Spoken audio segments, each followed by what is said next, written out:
Meanwhile, a Burlington family living in Haiti right now survived the earthquake. The Rumfords are there for 1 year doing missionary work with a group called Mission of Hope.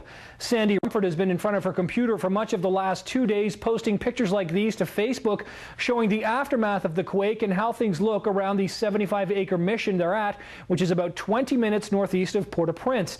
They've been working on patients as they come in, but many of their 150 Haitian staff are still unaccounted for. The Rumfords left Burlington last fall for a 1-year stay in Haiti with their 4 children aged 6 to 16. This afternoon over Skype, Sandy told me how their kids are handling it. We were able to sit down and have a talk with them this morning, explain a bit about what's happening around us, and to just reassure them that they are safe, that, like I said, we're much better off than many of our Haitian friends because we have food and water and shelter. Our oldest daughter, who is 16, has been helping out at the clinic, including the night of the earthquake, being down there just holding patients' hands and praying with them and being there for them. Now that's just a little of what Sandy told me this afternoon. You'll hear much more from her a little later in the newscast. While the late-night sniping between Jay Leno and Conan O'Brien continues, and there are reports tonight Leno is getting his old Tonight Show job back. But coming up next, you'll hear more from Burlington's Sandy Rumford. She's on the ground in Haiti at a Christian mission, and she'll tell us more about what it's like right now and how her family's coping in the quake-devastated country. Well, earlier in the newscast, we played you a portion of an interview with a Burlington woman who's living in Haiti right now, very near Port-au-Prince. Now, we want to let you hear more from Sandy Rumford about the situation on the ground in Haiti, what she sees from their mission, what kind of concern she has, and what she sees for the future. But we'll start with what it was like when the earthquake struck Monday evening. The whole building was swaying from side to side violently. Pictures falling off the walls, lamps falling off the tables. Everything falling out of the kitchen cupboard.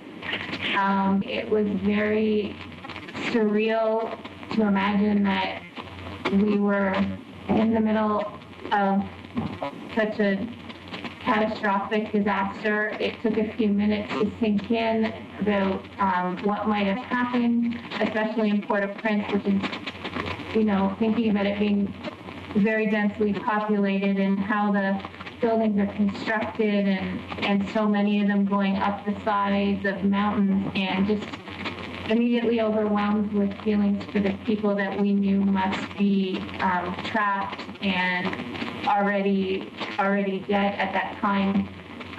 We can see Port-au-Prince off in the distance from where we are, and it was almost completely obscured by just a white cloud of dust. My husband, who is a paramedic from Fulton, was down at the clinic within minutes. We have an ambulance here that was donated by the region of Fulton, and that was instrumental in keeping some patients that needed to be on oxygen. We've seen, I believe, just over 100 people in the first 24 hours after the earthquake. A lot of fatalities, a lot of people that we couldn't help, didn't have a way to get to help, was very little help, if any at all, in Port-au-Prince, even if we could get them there. We truly believe that it was God's timing that we're here.